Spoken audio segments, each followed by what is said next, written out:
We had 12 chat rooms running simultaneously, with delegates able to visit any 5 of their choice during the sessions, which each lasted for 30 minutes.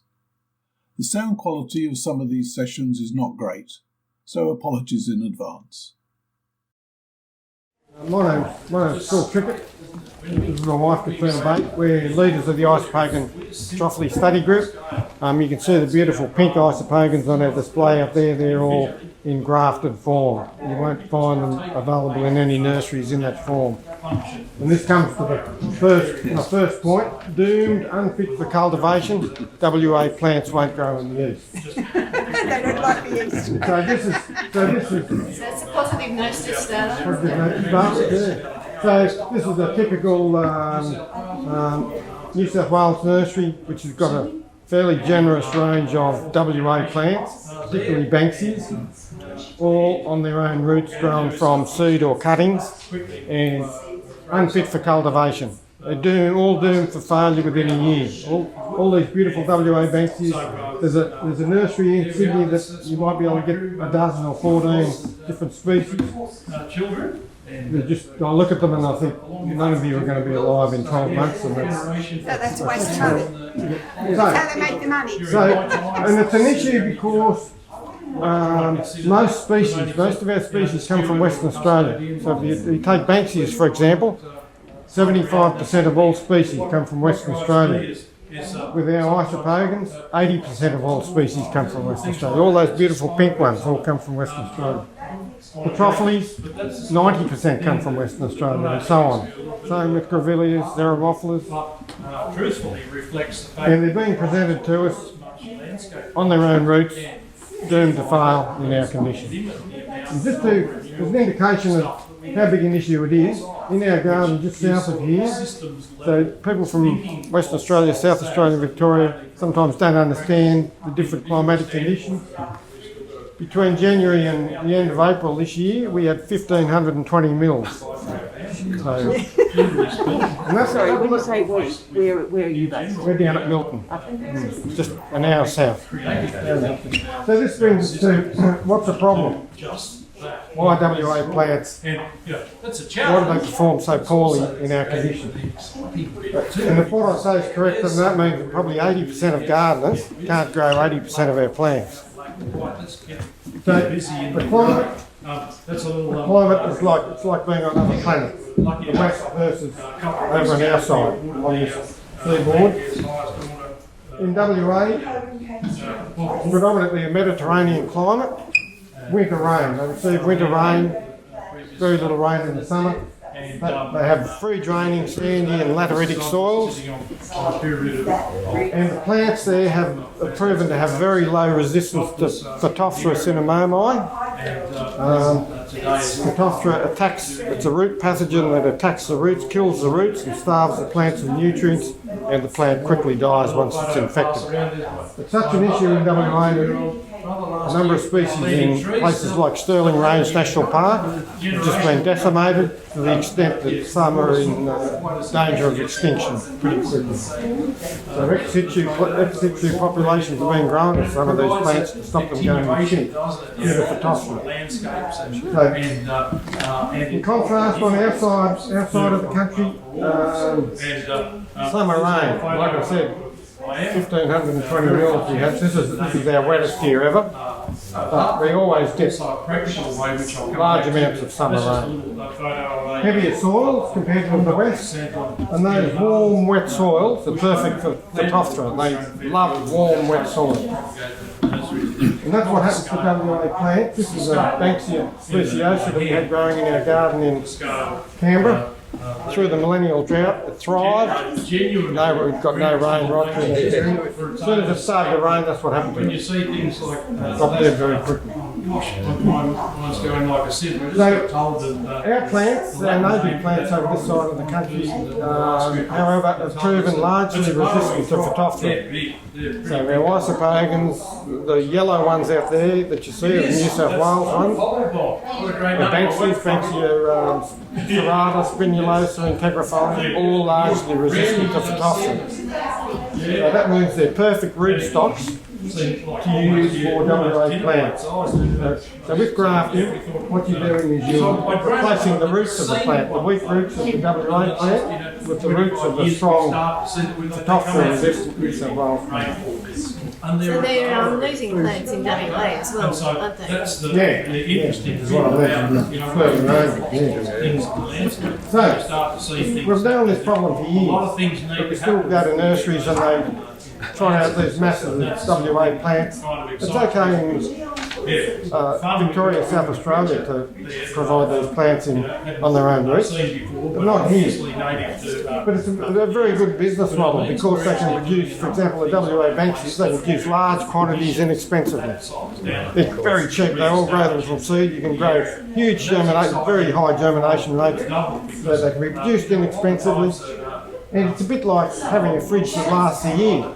It's sort of a perfect business model. People just continue to buy these plants. They fail, but they're so desperate to buy these to grow these spectacular WA plants, they just keep buying them. So you'll show us how to solve the problem. Well, that's what we're going to talk about, how to solve the problem. Yes. So why are we making very little progress? Really, there's not much has changed in the last 20 or 30 years in getting more grafted plants into our garden.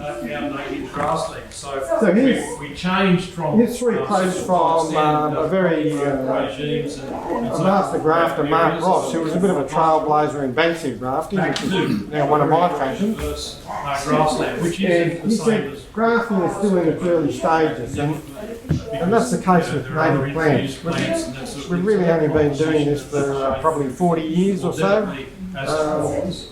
Whereas the exotic plants like roses and citrus, all the citrus and roses, they're all in grafted form and they can be produced fairly inexpensively, and something that's been happening for hundreds of years. So they're way ahead of us. We've still got so much work to do in trials, techniques, compatibility. And that comes back to this point. Mark said, like, nobody grafts. All the people grafting kept their cards close to their chest. I just had to work it out. And that's another issue. In the past, a lot of these grafters were commercial grafters. They relied on it for partly for their living. And you talk to them, they wouldn't tell you anything. Kept their cards close to their chest, which means that all the new grafters like Mark and myself, we have to start from scratch. You're reinventing the wheel. All those secrets are gone. Those top grafters of the past gone to their grave with them. No documentation. And when I started some 20 years ago, you'd go onto the website and try and find some information, just nothing available. So you had to bumble along yourself and that leads on to the third point. I think passion and determination has a lot to do with success. Tried to pass on all the tricks, but nobody seemed to expand it further. So the grafters all seem to be highly passionate, determined, strange people like myself. Part of the reason for that is it's so difficult to get information and to get mentoring that you need that passion and determination for it to work at the moment. But we need to change that so that there's more help available for people and we can develop more and more grafting. What can we do to overcome these barriers to get more grafted plants into our nurseries and therefore into our gardens?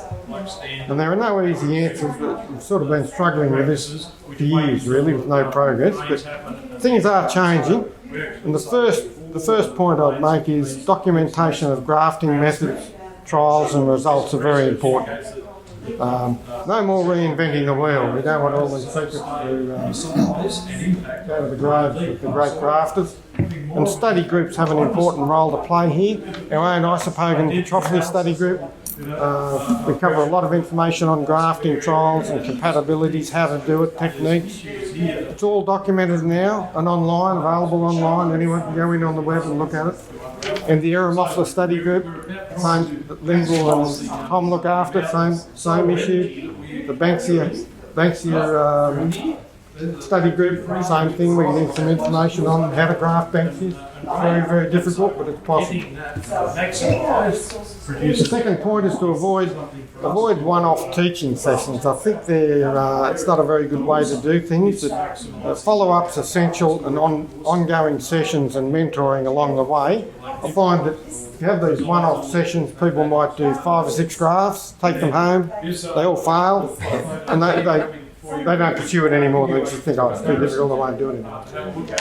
But you need mentors. Why do those 5 fail? Often there's a reason, and it can be a simple change to make to get success.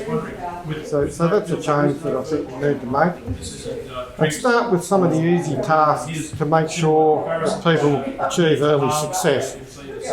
A big barrier is people having an initial go, failing, and then not continuing any longer. And I'd argue you should start with easier species, probably the easiest of a lot of Chrysanthemums. Aeromophilus are sort of relatively easy as well. And start with proven combinations. You might do Aeromophila niveae, Myophorum, terminatum. You know it's a proven combination and relatively easy to do. And the easier techniques. And that's what I'm going to show you, this cutting graft technique, which I think's got fantastic potential, both for the home gardener to do it without having to grow rootstocks. Currently, if you want to do grevillea grafts, you grow 100 grevillea robustas and then you graft onto that. This takes away that need to grow the rootstocks. And the role of the APS groups, I think that's got a very important role to facilitate all of the above and to get grafting happening in their areas. At the moment, a lot of local study groups have propagation workshops where they tend to limit it to predominantly cuttings, a little bit of seed growing, but they don't get on to grafting. And I think there's a perception that it's just too difficult to do, and you certainly need someone. You need a mentor there, but you've got to start somewhere, and we've got to get more and more grafters in our local plant groups. And the role of study groups, I mentioned that study groups are having an important role now. The Aeromophilus study group, our Isopogon Petrophile, we're getting more and more grafters through those groups due to all the information being available on how to do it. But that only covers a lot of the study groups that relate to just one genera, Aeromophila, Banksia, Isopogon, Petrophile. There's all these other ones like Chrysanthemums and Corias, and so there's not a study group for every genus. But do we need a grafting study group? Grafting, one of our study groups just concentrating on grafting of native plants. If that's the case, then we need to somehow make it less onerous for the experts, of which there are currently few. You need to get widespread participation, you need to get a lot of tuition through that. So it could be quite an onerous study. Finally, the role of social media I want to talk about. Is anyone here familiar with the Facebook sites Grevillea Q&A? Yeah. Banksia lover site, Aeromophila lover site. So one thing, I mean, people are a bit down on social media, but these sites are more information sharing. They're not like standard social media sites where you can get bitchiness and unacceptable activity. It's really about sharing passions for, if we just look at the Grevillea site, just sharing knowledge about how to grow Grevilleas, what are they, people say, I'm trying to grow this and this has happened. And it's a great way to educate people, it's proving to be a great way to educate people on the importance of grafting in these summer wet climates. So a lot of people don't realise just how important grafting is. Why do people graft? Why do we need grafted plants? And if you live in a Mediterranean climate, you may not. Although with Phytophthora now, they can still fail in those climates. So it also gets people enthusiastic about grafting these sites. They they see the importance of it. People say, well, you bought this plant, Banksia coccinea, and you live in Sydney, it's not going to last a year. It needs to be grafted to grow it. And so people think, well, I need to have a go at this. And so you'll get some that, in the case of the Banksia lovers site, a number of them have come to me and asked for help on how to graft Banksias, and I've been giving them. I'm not sure they're getting much success at the moment, but they're starting anyway. So it's very difficult to graft Banksias. But also, Banksias are the hard. People started with those, but they're not the ones that should start. So, once again, what's plants that we can't make? The Facebook sites also provide a files section where people can, like with Banksia Lovers Guide, I've put up information on how to graft Banksias. And so anyone can go into there and look at that information about grafting if they want to pursue it. But also a way to get in contact with expert grafters, and that's why with the Banksia Lovers Guide, some people contact me to get tips on how to graft Banksias.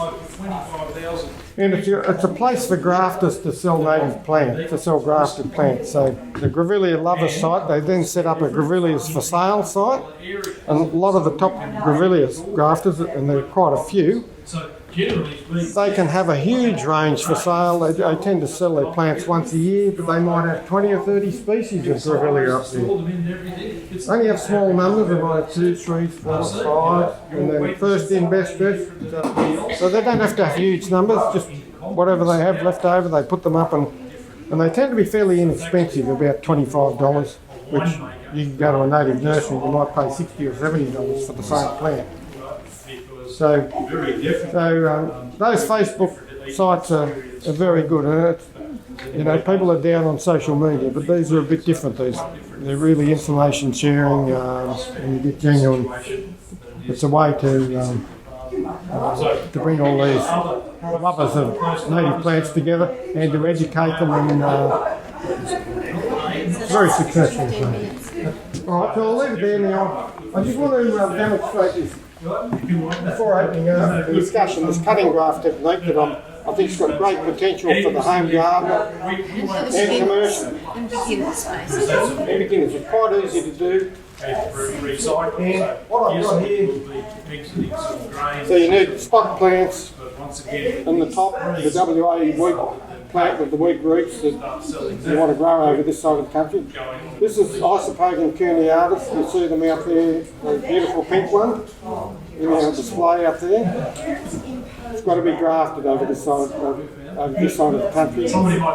Lucky to last 2 or 3 months if you just put it in the ground on its own roots. And you want to, what's your toughest Isopogon growing in your garden on your own roots? So this is ours. It's one called Coaldale Cracker, and we're selling plants out there today. And for this method, so what we're going to do is we're going to put this on top of this, join it together, and it'll be what we call a cutting graft. And you put it in as a cutting, and you get the two processes. The stock grows the roots, and the graft union knits all at the same time. So let's just go through it. So we do have a handout. So this is what I use as a cutting. So I've gone out into the garden. This plant's growing now. It's 1.5 metres high, 1.5 metres wide. And I've got this material. This is the plant that I want to put on top. So I go out and I pick a piece off our tough Isopogon, the same diameter of this. You want to match putting this on top of that. You want the same diameter to match what's called the cambium low, which is basically for it to work, you need the same diameter. Right. So what I do is I have a leaf node down here, down the bottom, and I've scraped the leaves off there, and that'll provide the nodes that the roots will come out of. For this to work, this plant has to strike roots very, very quickly, a couple of months. If it doesn't strike roots easily, it's not suitable. For example, Grevillea robusta is not suitable for cutting grass because it won't strike roots easily. This strikes roots like a weed. It's really, really easy. Right? And I use just one leaf at the top. I just leave one leaf at the top, and that keeps, when I put it on there and in the ground, it keeps the sap running up. This leaf here keeps the sap running up to the top, so that if I chop this leaf off, it might die back. Because there's nothing keeping the sap up to this leaf, putting it up. So all I need to do is put them together. So it can take a very, very long time for that. Yeah, these tops can, they can form there. They can have a few leaves there at the top. That's the top. What do you call that? The sign, which is the WA plant you're trying to graft. This is called the stock. So, to put it together, all I do is potentially, we've got to realise. It's not real good here, but I do a slit down the middle, like that.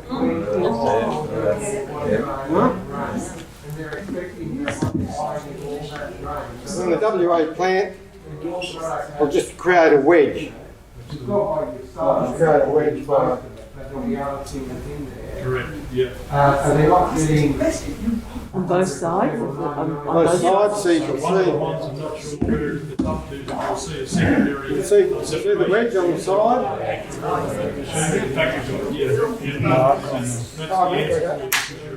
So that just slides into the slip there. Thank you. And so, so absolutely we've got... It tends to just sit in there like that, which makes it easy to tape. And the tape I use is called paraffin. So it comes in rolls, with backing paper like this. It's actually surgical tape that you get from medical supplies places. That's the thing, everyone, you don't buy that grafting tape you get from nurseries, it's a waste of time. That's for apples or... Right, so this is what you need. A lot of your study groups or ABS groups can buy a roll of this. And then you just take a couple of metres off or a metre off. Now the beauty of it is it stretches and adheres. So to tape that The up, more simplified we have the system, the more, of course, tape it up unstable like that. no different than these I'm stretching it as it goes and it's sticky. than I am here. That's how I go above the graft and below the graft. And it's part of the reactions to... Twirl it around, it's very easy to do once you... And that's it. Well, we can pass around one that we prepared earlier So I in put the that... last session. So I use these peat plugs as a way of propagating cuttings. But you can use any cutting mix that you use. You just cut it up like, nick it like that, dip it in Climax, Just passing it around while you do that one. and then there it is, ready to go. If you enjoyed this presentation, then please subscribe to our channel. Other presentations from the conference are available in this playlist, with new ones being added all the time.